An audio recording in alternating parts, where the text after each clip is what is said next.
René Guénon, correspondance avec Noël Maurice Denis Boulet. Blois, le 19 décembre 1918. Chère mademoiselle, votre lettre s'est croisée avec la mienne et c'est avec le plus grand plaisir que j'ai lu cette réponse que vous m'aviez promise depuis si longtemps, juste au moment où je venais précisément de vous rappeler cette promesse. Vous trouvez que notre situation actuelle est enviable? Assurément. Elle est préférable à celle de l'année dernière à bien des égards. Et pourtant, malgré mon service moins chargé, je ne crois pas encore trouver le temps de travailler comme je le voudrais aux choses qui m'intéressent. Du reste, il faudrait pour cela n'avoir pas la fatigue de la classe, ni toutes les préoccupations qui s'y rattachent. Je finis par croire que l'enseignement, du moins l'enseignement secondaire, est tout à fait incompatible avec certains travaux personnels. Germain, à qui j'avais écrit en même temps qu'à vous, semble étonné des reproches amicaux que je lui adressais au sujet de son non-silence. Cependant, nous ayant vu si souffrant à Paris, il me semble qu'il aurait pu s'informer de ce qui en était advenu. Mais bien entendu, je ne lui en veux nullement. Du reste, je le plains sincèrement d'avoir des élèves si nombreux et surtout, d'après ce qu'il me dit, si peu faciles à tenir. Lui non plus ne doit pas avoir maintenant beaucoup de loisirs et de tranquillité d'esprit. Et vous-même, je vois que vous n'êtes pas exempte de soucis et de tracas d'un autre genre, puisque votre lettre en a été interrompue. Je suis tout à fait de votre avis quand vous parlez d'une décadence, non de la mystique, mais de la théorie de la mystique et de l'influence fâcheuse que la philosophie moderne a pu exercer sur cette branche de la théologie. Cela est juste, surtout si vous pensez, comme c'est probable, à certains théologiens tels que Görres, qui ne s'est jamais complètement débarrassé de la mentalité protestante qu'il devait à ses origines. Ceci dit, et pour en venir au fond de la question, il me semble que, tout en vous accordant l'inexactitude de certaines interprétations courantes des états mystiques, il n'est tout de même pas possible de regarder comme mystiques des états d'ordre purement intellectuel. Si on étend le sens du terme au-delà de certaines limites, tout ce que je vous ai dit pourra en plus s'y appliquer. Aussi est-il bon de toujours s'entendre sur les définitions, et d'autant plus que l'extension dont il s'agit n'est pas sans entraîner certaines confusions dangereuses. Vous regardez l'élément sentimental comme purement accessoire chez les mystiques. Je pense au contraire que sa présence constitue un caractère essentiel du mode mystique de réalisation. Je ne veux pas dire qu'il en soit la fin, loin de là. Seulement, il est un moyen propre à ce mode et qu'il le distingue précisément des autres, en même temps qu'il explique en partie ce que la réalisation mystique a d'incomplet. Dire qu'elle est incomplète, du reste, ce n'est pas du tout dire qu'elle soit négligeable ou méprisable. Loin de là. Et c'est même fort heureux si vraiment, comme vous me l'assurez, la mystique n'est point en déclin de nos jours, car sans cela, il ne resterait plus en Occident la moindre trace de réalisation d'aucune sorte. Je commence par vous dire tout cela afin que vous ne puissiez pas vous méprendre sur mes intentions. D'un côté, il me semble que, quand vous parlez de métaphysique, vous pensez toujours à la théorie en la séparant de la réalisation, peut-être parce que vous concevez celle-ci en mode mystique exclusivement. Au contraire, quand je parle de métaphysique, je pense surtout à la réalisation puisque la théorie n'est qu'une préparation à celle-ci. Vous contestez que cette préparation soit indispensable. Je veux bien qu'elle ne le soit pas forcément pour une réalisation partielle, mais il n'en est plus de même si l'on envisage la possibilité d'une réalisation complète. Il est vrai que vous ne voyez peut-être pas encore très bien ce que j'entends par là, car c'est évidemment difficile à exprimer. Ceci m'amène directement à une autre considération. Vous insistez beaucoup, et avec raison, sur le caractère inexprimable des états mystiques, mais cela est tout aussi vrai pour la réalisation purement métaphysique, et la théorie elle-même doit toujours réserver la part de cet inexprimable, qui est l'essentiel, en laissant la conception ouverte sur des possibilités illimitées. C'est pour cela que la métaphysique vraie exclut toute expression de forme systématique. Maintenant, vous dites que, pour ceux qui réalisent, il leur importe peu de s'exprimer clairement. J'irai même plus loin et je dirais qu'il leur est indifférent de ne pas s'exprimer du tout. L'expression nécessairement inadéquate n'a pas d'autre intérêt que d'aider à concevoir certaines choses. Il est un adjuvant, mais rien de plus, et cela qu'il s'agisse de l'expression par les mots ou par des symboles quelconques. Je ne crois pas avoir jamais dit que la mystique soit un moyen d'exprimer la métaphysique. On pourrait peut-être dire cela de la théologie, mais c'est là une toute autre question. Toute réalisation, même partielle, dépasse immensément l'expression, et celle-là ne peut pas être qualifiée justement de stade inférieur, car c'est une réalisation qui est tout ce qu'elle peut être, étant donné son point de départ. Vous reconnaissez vous-même qu'elle n'est pas complète, c'est-à-dire qu'elle ne peut aller jusqu'à certaines limites, mais j'attribue cela à son caractère irrégulier, si l'on peut ainsi parler, tandis que vous y voyez une nécessité de toute réalisation quelle qu'elle soit. C'est bien là ce qu'il me semble la plus grande différence qu'il y ait entre nous. Avant de traiter ce point plus à fond, il faut encore, pour ne rien laisser passer de votre lettre, que je formule quelques autres observations. Vous craignez de rabaisser la religion en lui reconnaissant un caractère symbolique. Pourtant, pouvez-vous nier ce caractère pour tout ce qui dans la religion est un moyen d'expression, que ce soit dans l'ordre du dogme ou dans celui du rite? Ne croyez point que ce soit là une raison de rejeter le pouvoir effectif du rite, comme le font les protestants.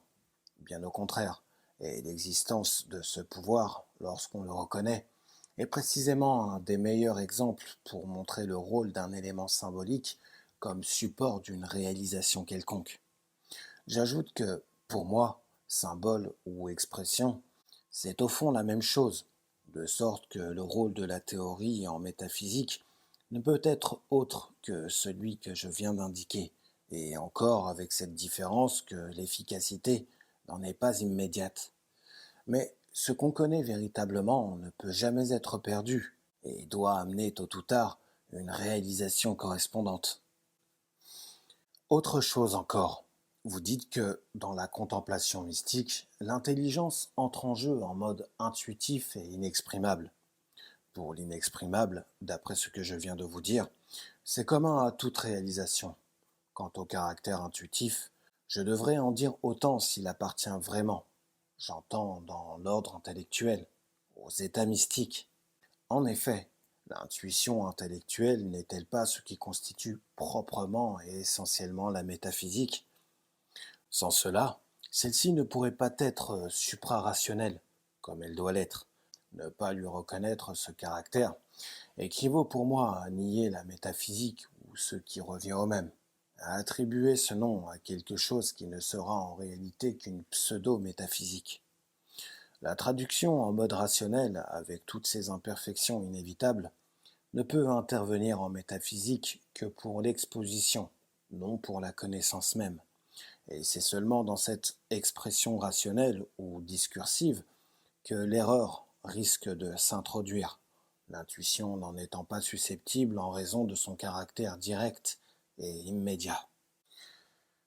Si j'ai fait tout à l'heure une réserve en ce qui concerne le rôle de l'intuition intellectuelle dans les états mystiques, c'est d'abord parce que sa présence est ce qui définit la métaphysique comme telle, et c'est aussi parce que je crains que vous confondiez quelque peu cette intuition intellectuelle avec la vision intellectuelle des mystiques, d'autant plus que je sais que beaucoup font en effet cette confusion, même parmi les théologiens. Il y a pourtant là deux choses essentielles distinctes. Il ne faut pas oublier que la vision intellectuelle est un phénomène mystique, absolument arbitraire, phénomène qui dépasse d'ailleurs de beaucoup, comme vous le dites, toutes les lois de la psychologie, et il est permis de rire des psychologues du genre de Delacroix qui prétendent expliquer ces choses. Mais enfin, l'emploi de ce mot de phénomène, si on veut lui accorder un sens, et il me semble qu'il le faut bien, n'indique-t-il pas qu'il s'agit de quelque chose qui se passe dans le domaine de l'individualité? Et ce sont les limites de ce domaine qui, pour moi, marque celle de la réalisation mystique. Mais il doit être bien entendu que je veux parler ici, non de l'individualité restreinte et fragmentaire, qui est tout ce que l'on envisage d'ordinaire sous ce nom, mais bien de ce que j'appelle, pour l'en distinguer, l'individualité étendue, avec le développement intégral de toutes les possibilités qu'elle comporte et qui sont indéfinies, mais non infinies. Vous semblez me donner raison quand vous parlez pour le mystique de l'invasion en lui de quelque chose qui n'est pas lui, et que je ne puis interpréter comme son accession à un domaine supra-individuel, mais seulement comme l'action d'un principe supra-individuel dans le domaine individuel. Vous voudrez bien réfléchir un peu à cette expression de phénomène mystique et me dire si vous lui trouvez une autre signification possible. Pour ma part, je ne lui en vois pas. En tout cas, il ne peut évidemment être question de phénomène d'aucune sorte, au point de vue métaphysique. Avec mon interprétation, cela s'explique par le caractère universel de tout ce qui est métaphysique, et d'autre part, c'est peut-être ce qui marque le plus nettement la différence profonde entre les deux modes de réalisation, mystique et métaphysique, parce que, en indiquant leur domaine respectif, cela montre par là même jusqu'où l'un et l'autre peuvent conduire. Et je reviens ainsi à la question de la possibilité d'une réalisation complète. Vous dites qu'une réalisation complète et absolue sous tous les rapports supposerait la libération totale et effective de toutes les conditions de l'existence humaine. Moi-même, je ne crois pas avoir jamais dit autre chose, et même j'ajouterais non seulement de l'existence humaine, mais aussi de tout autre mode d'existence individuelle quel qu'il soit. Nous sommes donc complètement d'accord sur ce point. Cela vient surtout de ce que vous considérez toujours l'être humain uniquement comme l'être humain. Et à ce point de vue, vous avez certainement raison. Mais puisque l'état humain est un état individuel et conditionné, il est évident que l'être ne peut, en restant dans cet état, se libérer des conditions qui le définissent précisément et qui, en somme, font toute sa réalité, du moins lorsqu'on se borne à l'envisager en lui-même. Puisque vous admettez que le mystique n'est jamais libéré que partiellement et virtuellement, c'est donc qu'il n'est jamais autre chose qu'un individu humain. Il a, comme tout être individuel, la possibilité d'être autre chose, mais la possibilité seulement. Je ne vois donc pas comment vous pouvez logiquement penser qu'il a atteint un domaine supra-individuel. Il me semble plutôt que nous devrions être tout à fait d'accord en ce qui concerne le mystique. Il étend son individualité indéfiniment. Il peut parvenir à réaliser toutes les possibilités dont elle est capable, mais l'individualité étendue n'en reste pas moins l'individualité, avec toutes les conditions limitatives qui la font être ce qu'elle est. Maintenant, voici l'autre point de vue, celui que vous n'avez pas envisagé. L'être, qui dans un certain mode d'existence est un individu humain, une autre chose ne peut pas être autre chose que ce qu'elle est. Principe d'identité, peut aussi être autre chose, et il peut l'être, non pas seulement successivement, mais aussi bien simultanément et même mieux, puisque le temps n'étant qu'une des conditions spéciales de l'état individuel humain, n'a pas à intervenir pour tout ce qui est en dehors de cet état. Je ne crois pas que les expressions d'avant et d'après employées par rapport à l'existence humaine dans son ensemble soient susceptibles d'un sens autre que celui d'une succession purement logique et causale. Mais un rapport de causalité, aussi bien entre des états d'existence différents qu'à l'intérieur d'un même état, suppose nécessairement une simultanéité. Je ne veux pas dire qu'il n'y ait pas en dehors de l'état humain des modes de succession plus ou moins analogues au mode temporel, et pouvant être compris avec celui-ci dans un même terme plus général, comme celui de durée. Mais ces modes ne sont jamais, comme le temps lui-même, que des conditions particulières de tel ou tel état d'existence, et par suite n'ont pas à intervenir non plus lorsqu'on se place dans l'universel, c'est-à-dire lorsque l'on envisage les possibilités de l'être total, au lieu de se limiter à celle d'un de ces états. Et j'ajouterai qu'alors seulement, l'être est envisagé métaphysiquement, puisque le point de vue métaphysique est proprement le point de vue de l'universel. Vous ne contesterez certainement pas, je crois, que l'être humain peut être autre chose que ce qu'il est en tant qu'individu et que, en tant qu'il est autre chose, il n'est plus soumis aux conditions de l'existence humaine. En particulier, il n'est plus soumis au temps, qui est une de ces conditions.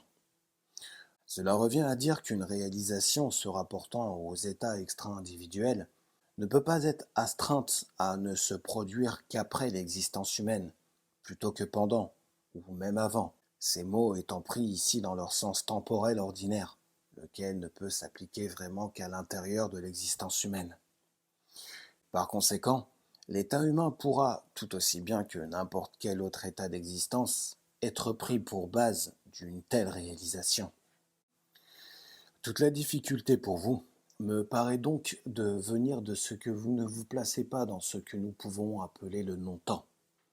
Je conviens qu'il peut être quelquefois assez difficile de se débarrasser du point de vue temporel, et pourtant je crois que vous reconnaissez vous-même qu'il le faut bien, ou que sans cela il faudrait renoncer à toute métaphysique. Le plus difficile, à mon avis, c'est de concevoir les rapports du temps et du non-temps. On peut cependant y arriver. Remarquez bien que je dis concevoir et non pas imaginer. Maintenant, vous dites que la réalisation absolue ou totale, l'unité infinie, la vision béatifique, ne peut être atteinte en cette vie. Ici encore, nous sommes bien d'accord, et penser autrement serait tout à fait contradictoire, puisque ce serait tout simplement penser que l'universel peut être compris dans l'individuel, ou l'inconditionné dans le conditionné, la vie n'étant du reste, tout comme le temps et l'espace, qu'une des conditions de l'existence humaine individuelle. Je n'ai donc jamais voulu dire que la réalisation complète était possible en ce monde, car par ce monde, je ne peux pas entendre autre chose que l'ensemble des conditions de notre individualité actuelle. Seulement, en affirmant cette possibilité, je ne veux pas dire non plus qu'une telle réalisation doive nécessairement être différée jusqu'après la mort, puisque précisément cet après n'a plus de sens dans l'ordre extra-individuel, le seul qu'il y ait à tenir compte en ce qui concerne cette réalisation. Supposer cela, c'est supposer que l'inconditionné est affecté par les contingences relatives au cours de l'existence humaine, à son commencement et à sa fin, qui ne sont commencement et fin que du point de vue de l'individualité, et je dirais même de l'individualité restreinte. C'est donc regarder l'inconditionné comme conditionné, c'est-à-dire encore retomber exactement dans la même contradiction que tout à l'heure, quoique d'une autre façon. Ainsi, l'individu, en tant qu'individu, ne peut aucunement sortir des conditions qui le font être tel, mais l'être, qui est un individu humain, est aussi autre chose en même temps, et c'est à ce titre qu'il peut rendre effective la communication qui existe virtuellement en son état humain et ses autres états, et cela pour tout ou partie des états en question. Que ce résultat soit obtenu à partir de l'état humain ou de n'importe quel autre, il est d'ailleurs finalement le même, car l'état humain doit nécessairement se retrouver au même titre que tous les autres, dans l'être total. D'autre part, tous les êtres ayant à cet égard des possibilités rigoureusement équivalentes, la réalisation devra finalement être atteinte par tous, à partir d'un état ou d'un autre. Vous voyez que je vais ici plus loin que vous et que pour moi c'est seulement au point de vue humain que beaucoup et même tous sont appelés, mais peu sont élus. Mais à ce point de vue, il est parfaitement vrai que peu sont élus, c'est-à-dire que peu réalisent effectivement à partir de l'état humain, soit pendant la vie, soit après la mort, c'est-à-dire, pour parler d'une façon plus exacte métaphysiquement, soit la partie de l'individualité humaine qui représente l'existence terrestre, soit dans l'extension ou le prolongement posthume de cette même individualité, prolongement qui peut d'ailleurs être envisagé comme perpétuel, c'est-à-dire temporellement indéfini. En arrivant à ce point, il se présente une difficulté. Il semblerait, d'après ce que je viens de vous dire, que cela n'a aucune importance que l'individualité humaine soit prise pour base de la réalisation plutôt que n'importe quel autre état, si le résultat final doit être identique dans tous les cas. De plus, L'état humain n'est qu'un état parmi d'autres. De plus, l'état humain n'est qu'un état parmi les autres, et comme les autres, du point de vue de l'universel, s'il ne peut en rien être désavantagé par rapport aux autres, il ne peut prétendre non plus à aucun privilège. Cependant, il importe au contraire beaucoup que cet état humain fournisse la base effective de la réalisation. Mais pour le moment, je ne peux guère insister là-dessus et je me contenterai de vous assurer que la difficulté que je viens de vous signaler, afin d'aller au-devant d'une objection que vous m'auriez certainement faite de vous-même, n'est nullement insoluble, encore qu'il faille beaucoup de précautions pour en exprimer à peu près convenablement la solution. Il reste encore un autre côté de la question. Que devient l'individualité humaine pour l'être qui est parvenu à la réalisation complète ? En un sens, elle est comme si elle n'existait pas, car toute contingence n'est rien au regard de l'universel. Mais en un autre sens, elle est dans l'être total un élément aussi nécessaire que tous les autres. Avec un symbolisme mathématique, on pourrait représenter l'être total non pas comme une somme arithmétique, mais comme une intégrale de tous ces éléments qui sont ses états d'existence. En tout cas, dès lors que l'être est dans un état inconditionné, les conditions de son état individuel, n'étant plus limitatives, ne peuvent exister pour lui qu'en mode illusoire. Mais quant aux apparences et par rapport aux autres individus humains, il n'y a rien de changé. Je ne sais si je me fais très bien comprendre sur ce point. Ce sera à vous de me dire s'il est nécessaire d'y apporter quelques précisions complémentaires.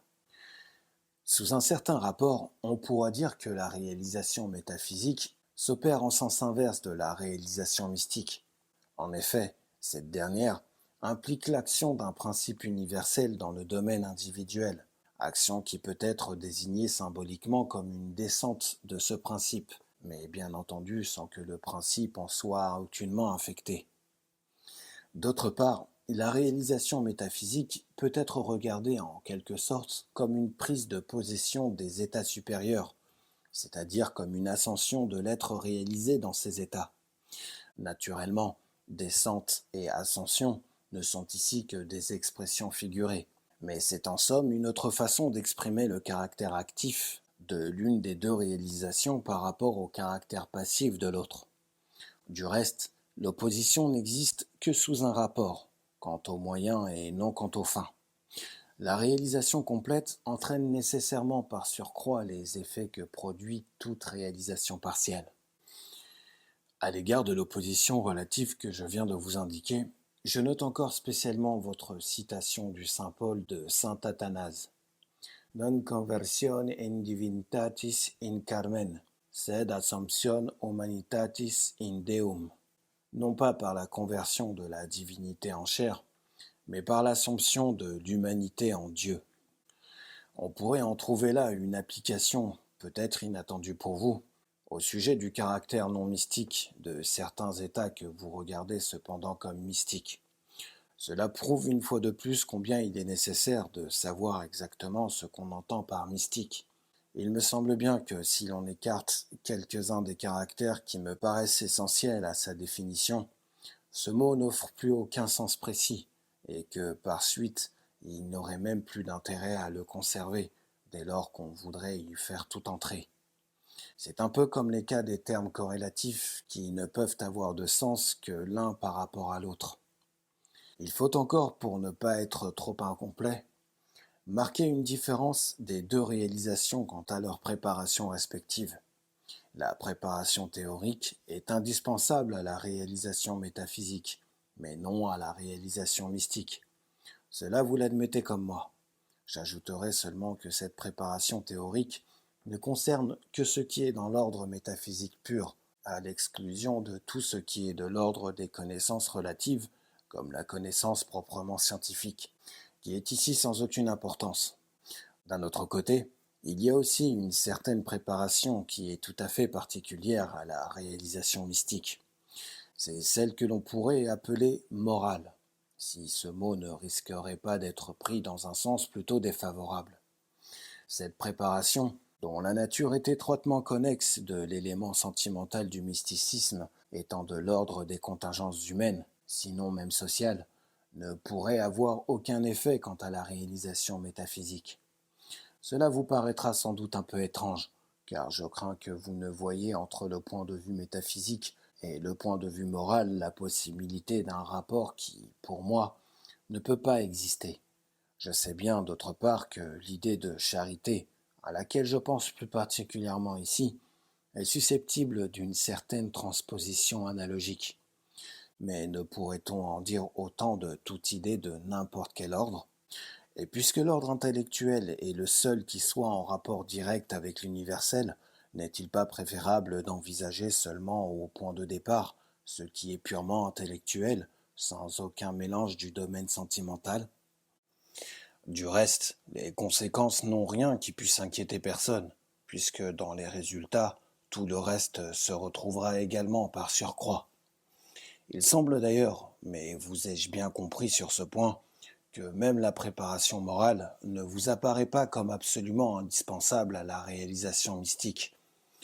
Cela vous aidera à comprendre qu'elle soit tout à fait indifférente à un autre mode de réalisation, mais en même temps cela montrerait encore ce caractère irrégulier qui est propre au mode mystique.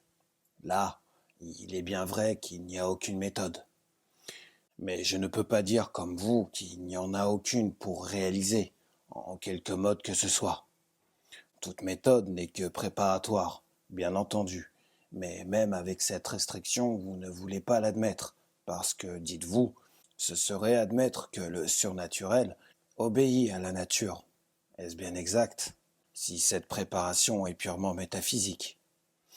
Le mot même de métaphysique ne veut-il pas dire au-delà de la nature? Il n'y a pas de conciliation possible entre la métaphysique et un naturalisme quelconque, tandis que le mysticisme peut, sans se contredire et sans se nier lui-même, admettre un certain naturalisme, à titre provisoire tout au moins. Parler de surnaturel ou de métaphysique, ce ne sont sans doute que deux façons différentes d'exprimer des choses équivalentes, pour ne pas dire identiques. C'est pourquoi il importe d'insister avant tout sur le caractère suprarationnel de la métaphysique vraie. Bien entendu, rien de ce que les philosophes modernes croient pouvoir appeler métaphysique ne saurait rentrer dans une telle conception. Tout cela n'est pour moi que de la pseudo-métaphysique. Le caractère relatif et phénoménal de l'ordre mystique se manifeste encore dans ce fait que les états mystiques sont susceptibles de contrefaçons. Il y a une mystique diabolique, aussi bien qu'une mystique divine, et les apparences extérieures peuvent être les mêmes dans les deux cas. En métaphysique, il n'y a rien de tel, parce que n'ayant pas affaire au phénomène, on est par là même en dehors de toute dualité de ce genre. Quant au don mystique, je l'interprète en ce sens que l'individu ne peut par ses moyens entrer en rapport avec l'universel ou que, considéré simplement en lui-même, il n'est absolument rien par rapport à l'universel. Je suppose bien, d'ailleurs, que les différences qui ne sont que dans le langage ne peuvent pas vous embarrasser. Du langage métaphysique au langage théologique, ou inversement, une traduction peut être plus ou moins difficile, mais je suis persuadé qu'elle est toujours possible, à l'exception de ceux qui, dans la métaphysique, ne trouvent pas sa correspondance en théologie, l'inverse d'ailleurs n'ayant pas lieu. Je m'arrête, car ma lettre, déjà bien plus longue que la vôtre, finirait par devenir un véritable volume. Naturellement, je ne vous demanderai pas de me répondre tout de suite sur tous les points, mais si certaines choses vous paraissent trop peu claires, ce qui n'aurait rien d'étonnant, je vous serais reconnaissant de me le dire nettement et de provoquer de nouvelles explications. Du reste, vous pouvez penser combien il m'est agréable de sortir un peu des préoccupations de la classe. En réécrivant à Germain, je lui ai parlé de nouveau des questions touchant l'enseignement de la philosophie. Il vous en aura sans doute fait part. Je me suis aperçu qu'il avait changé d'avis là-dessus depuis le mois de septembre. Je crains qu'il ne se fasse illusion sur la possibilité pour ses élèves de s'assimiler des notions métaphysiques, même élémentaires. À l'occasion de la nouvelle année, nous vous adressons, chère mademoiselle, nos souhaits les meilleurs pour vous et pour toute votre famille. Nous vous prions de croire à toute notre sympathie. René Guénon.